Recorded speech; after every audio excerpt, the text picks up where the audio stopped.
Polemik lahan MTS Negeri 1 Palembang dengan pihak Yayasan Satria Bukit Siguntang yang semula dimenangkan oleh pihak yayasan dalam sidang di PN Palembang akhirnya digugurkan dalam sidang tingkat banding di Pengadilan Tinggi Palembang.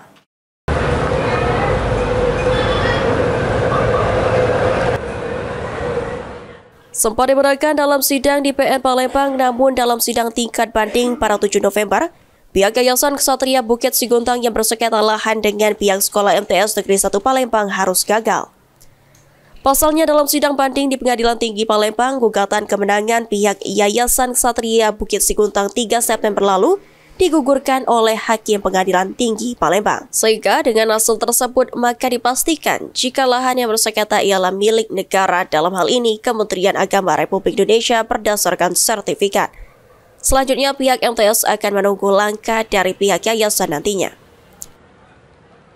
Tim kuasa hukum ini pada dasarnya karena ini sudah dibatalkan putusan pengadilan negeri, kami akan menunggu apakah mereka akan melakukan kasasi. Kalau mereka akan melakukan kasasi, kita tidak gentar, kita akan lawan. Seperti itu. Pak, ini kan dibatalkan, Pak. Jadi tanah ini milik siapa artinya? Tanah ini tetap milik sesuai dengan sertifikat adalah Kementerian Agama Republik Indonesia. Pihak MTS Negeri 1 Palembang, baik itu guru dan juga wali murid, menyambut gembira putusan Pengadilan Tinggi Palembang. Jika nantinya ada langkah hukum lainnya, MTS Negeri 1 Palembang siap menempuh. Yang jelas kami siap untuk kasasi. Kami sudah mempersiapkan bahan-bahan yang kami ada, surat menyurat dan pun sertifikat yang ada di MTS 1.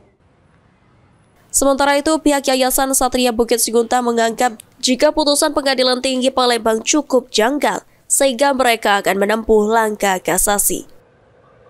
Tim Liputan PAL TV.